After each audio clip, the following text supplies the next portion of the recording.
आज की कहानी में हम एक्सप्लेन करेंगे द पियानिस्ट।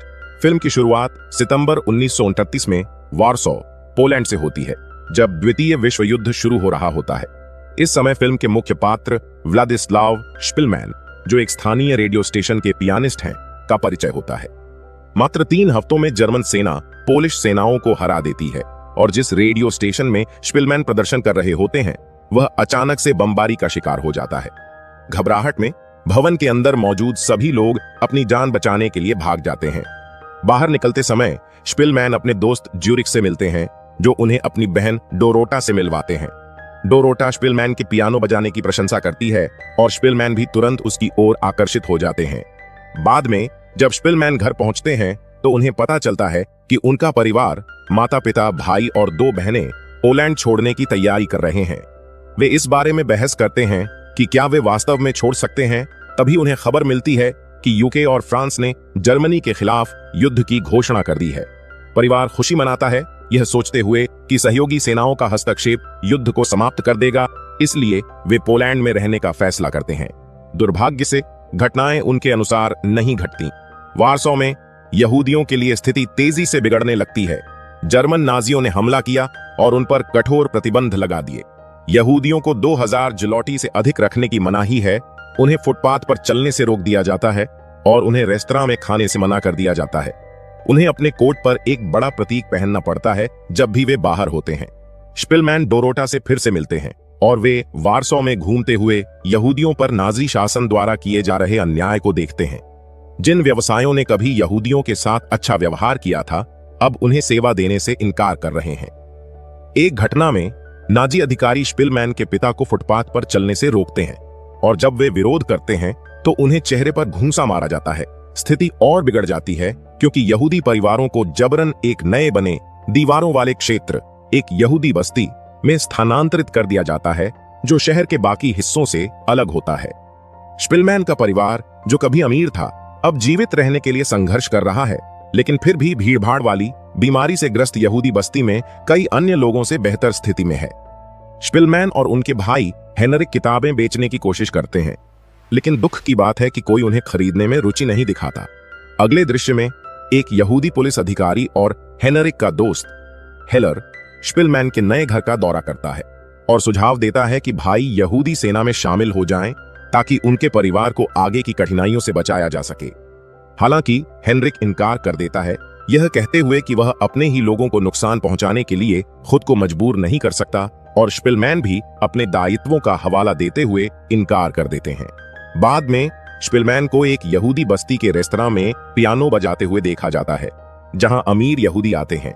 इस बीच यहूदी बस्ती में रहने की स्थिति और खराब हो जाती है। कई यहूदी प्रतिदिन बीमारी, भूख और जर्मन सैनिकों द्वारा की जाने वाली अंधाधुंध हिंसा के कारण मर रहे हैं। स्पिलमैन अपने काम से नाखुश हैं और अपने समुदाय के लिए कुछ और करना चाहते हैं।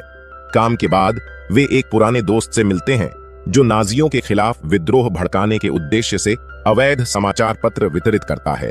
हालांकि उनका दोस्त उनकी पेशकश को यह कहते हुए खारिज कर देता है कि संगीतकार विद्रोह के लिए या भीड़ का नेतृत्व करने के लिए उपयुक्त नहीं होते हैं।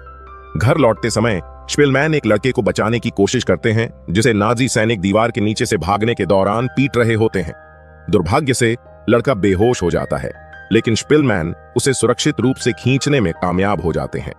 उस रात जब स्पिलमैन का परिवार रात का खाना खा रहा होता है, तो वे देखते हैं कि जर्मन सैनिक एक सड़क पार के घर में घुस जाते हैं और अंदर के परिवार को पकड़ लेते हैं। जब व्हीलचेयर पर बैठा वृद्ध व्यक्ति सैनिकों को खड़े होकर अभिवादन करने में विफल रहता है, तो वे उसे बालकनी से नीचे फेंक देते हैं। बचे हुए परिवार के सदस्यों को सड़क पर लाकर गोली मार दी जाती है। जो लोग शुरुआती गोलीबारी से बच जाते हैं, उन्हें एक जीप से कुचल दिया जाता है। इस घटना से स्पिलमैन का परिवार भयभीत और परेशान हो जाता है। अगले दृश्य में स्पिलमैन हेनरिक को पुलिस हिरासत से बचाते हैं और पता चलता है कि उन्हें श्रम शिविर में भेजे जाने से बचने के लिए रोजगार प्रमाण पत्रों की आवश्यकता होगी। स्पिलमैन अपने दोस्त यहूदा से मदद मांगते हैं और यहूदा एक पूर्व सैनिक मेजरिक से सहायता करने के लिए कहते हैं। मेजरिक स्पिलमैन के पिता को एक कपड़ा फैक्ट्री से प्रमाण पत्र दिलाने में मदद करते हैं। इसके बावजूद मार्च 1942 में परिवार को अपना घर छोड़ने और अन्य यहूदियों के साथ एक गोदाम में स्थानांतरित होने के लिए मजबूर किया जाता है। एक दिन परिवार को एक यातना शिविर में भेजे जाने के लिए चुना जाता है। उन्हें उम्श्लागप्लात्ज ले जाया जाता है, जहां उन्हें परिवहन की प्रतीक्षा करनी होती है।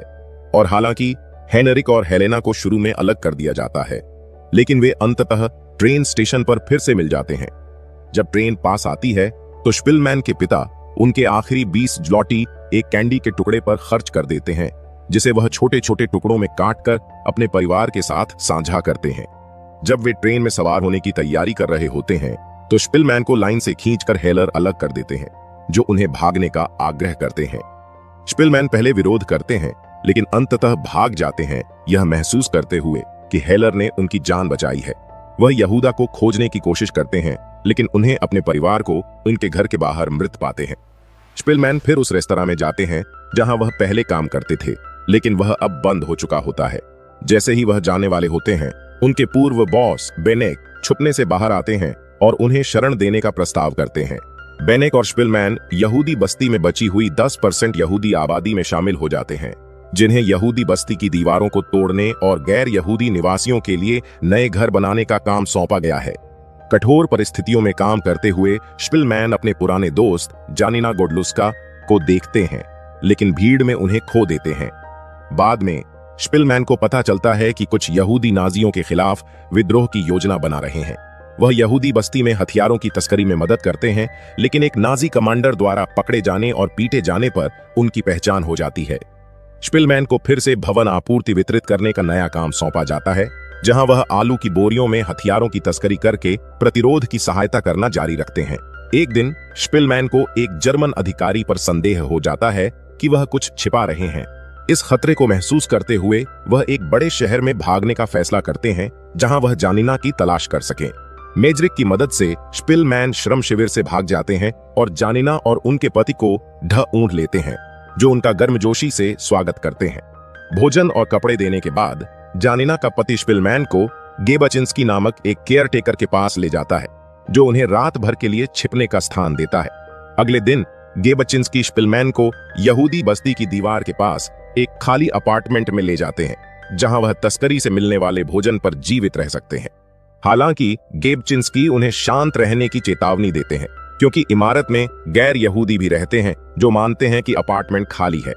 इसी दृष्टिकोण से स्पिलमैन अप्रैल-मई 1943 में यहूदी बस्ती विद्रोह का हिस्सा देखते हैं, जो विद्रोह उन्होंने हथियारों से सुसज्जित किया था। कुछ दिनों बाद वह देखते हैं कि विद्रोह को बेरहमी से दबा दिया गया है, जिसमें प्रतिभागियों को नाजी सैनिकों द्वारा मार दिया गया है। अंततः गेबचिंस्की वापस आते हैं और स्पिलमैन को भागने की सलाह देते हैं, क्योंकि किसी भी क्षण नाजी सैनिक आ सकते हैं। हालांकि स्पिलमैन अपार्टमेंट में रहने का फैसला करते हैं, क्योंकि वह यहां अपेक्षाकृत सुरक्षित महसूस करते हैं। गेबचिंस्की उन्हें एक आपातकालीन पता देते हैं और चले जाते हैं, उन्हें जीवित न पकड़े जाने की सलाह देते हुए। महीनों बीत जाते हैं और स्पिलमैन अपार्टमेंट में ही रहते हैं। एक दिन भोजन के लिए बेताब होकर वह प्लेटों का एक ढेर तोड़ते हैं, जिससे उनके छिपने का स्थान सामने आ जाता है। उन्हें भागने के लिए मजबूर होना पड़ता है और गेबचिंस्की द्वारा दिए गए आपातकालीन पते की ओर बढ़ते हैं। वहां पहुंचकर स्पिलमैन अप्रत्याशित रूप से डोरोटा से मिलते हैं, जो अब शादीशुदा और गर्भवती हैं। वह उन्हें बताती हैं कि उनके भाई की मृत्यु हो गई है। जब डोरोटा का पति आता है तो वे स्पिलमैन को भोजन प्रदान करते हैं और उन्हें एक और परित्यक्त अपार्टमेंट में छिपा देते हैं। अपार्टमेंट में एक पियानो होता है, लेकिन स्पिलमैन को उसे बजाने की अनुमति नहीं है, क्योंकि उन्हें चुप रहना पड़ता है। शुरुआत में उनका नया देखभाल करता जलास भोजन की आपूर्ति करता है, लेकिन कुछ हफ्तों के बाद जलास लापरवाह हो जाता है और आपूर्ति देना बंद कर देता है। परिणाम स्वरूप स्पिलमैन पीलिया से बीमार हो जाते हैं और बेहद कमजोर हो जाते हैं। कुछ हफ्तों बाद डोरोटा और उनके पति आते हैं और स्पिलमैन को बेहद बीमार देखकर हैरान हो जाते हैं। वे एक डॉक्टर को बुलाते हैं, जो आराम करने की सलाह देते हैं। अगले दृश्य में स्पिलमैन कुछ हद तक ठीक हो जाते हैं और 1944 के वारसो विद्रोह को देखते हैं, जहां पोलिश लोग अपने शहर को पुनः प्राप्त करने का प्रयास करते हैं। जल्द ही जर्मन बल इमारत पर धावा बोलते हैं, जिससे उन्हें भागने के लिए मजबूर होना पड़ता है। पोलिश ने सोवियत रेड आर्मी से सहायता की उम्मीद की थी, लेकिन रूसी समय पर नहीं पहुंचे, जिससे जर्मनों को विद्रोह को कुचलने और पूरे वारसो की आबादी को बाहर निकालने का मौका मिल गया। स्पिलमैन अपने अंतिम छिपने के स्थान के पास एक परित्यक्त अस्पताल में शरण लेते हैं। बाद में वह अस्पताल से बाहर निकलते हैं और यहूदी बस्ती में फिर से प्रवेश करते हैं, जो अब एक उजाड़ भूमि है। जब जर्मन वारसॉ को जलाने के लिए आते हैं तो स्पिलमैन खंडहरों में भोजन के लिए भटकते हैं और छिपना जारी रखते हैं जब तक एक रात उन्हें एक नाजी अधिकारी कप्तान विल्म होसेनफील्ड द्वारा खोजा नहीं जाता। डरे हुए स्पिलमैन अपनी जान की भीख मांगते हैं और बताते हैं कि वह एक पियानिस्ट हैं। जब होसेनफील्ड उनसे इसे साबित करने के लिए कहते हैं तो स्पिलमैन पियानो पर एक सुंदर धुन बजाते हैं। स्पिलमैन की प्रतिभा से प्रभावित होकर होसेनफील्ड उन्हें एक अटारी में छिपा देते हैं और नियमित रूप से भोजन उपलब्ध कराते हैं। जैसे ही रूसी सेना वारसॉ के करीब पहुंचती है, होसेनफील्ड और उनके लोग भागने के लिए मजबूर हो जाते हैं। जाने से पहले होसेनफील्ड स्पिलमैन को एक अंतिम आपूर्ति और अपना ओवरकोट देते हैं, यह कहते हुए कि स्पिलमैन का नाम एक पियानिस्ट के लिए उपयुक्त है। वह वादा करते हैं कि वह रेडियो पर स्पिलमैन को सुनेंगे और उन्हें आश्वस्त करते हैं कि उन्हें केवल कुछ और दिनों तक जीवित रहना है, जब तक रेड आर्मी आ नहीं जाती। कुछ दिनों बाद स्पिलमैन अपने छिपने के स्थान से बाहर आते हैं और पोलिश विद्रोहियों से मिलते हैं। कोड के कारण उन्हें जर्मन समझने की गलती से वे उन्हें लगभग गोली मार देते हैं, लेकिन जब वे समझते हैं कि वह एक पोलिश नागरिक हैं तो रुक जाते हैं। दृश्य फिर एक रूसी कैदी शिविर में स्थानांतरित हो जाता है, जहां होसेनफील्ड, अब एक कैदी, यह सुनता है कि एक पोलिश संगीतकार मुक्त यहूदियों में से एक है। होसेनफील्ड बार्ट के पास आते हैं और संगीतकार से स्पिलमैन को बताने के लिए कहते हैं कि उन्होंने उसकी मदद की थी।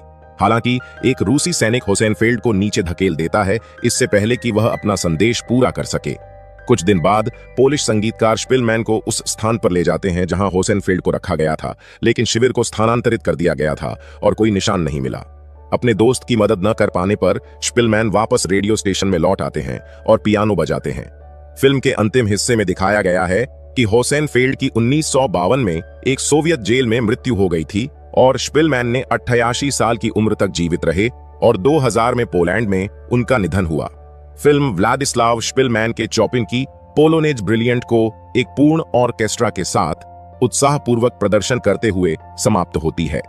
तो दोस्तों, अगर ये स्टोरी पसंद आई होगी या फिर कोई फिल्म जिसे आप चाहते हो कि मैं एक्सप्लेन करूं, या फिर आपके मन में कोई सवाल होगा, तो आप एक कमेंट छोड़ सकते हैं। तो मिलते हैं अगले वीडियो पर, तब तक के लिए धन्यवाद।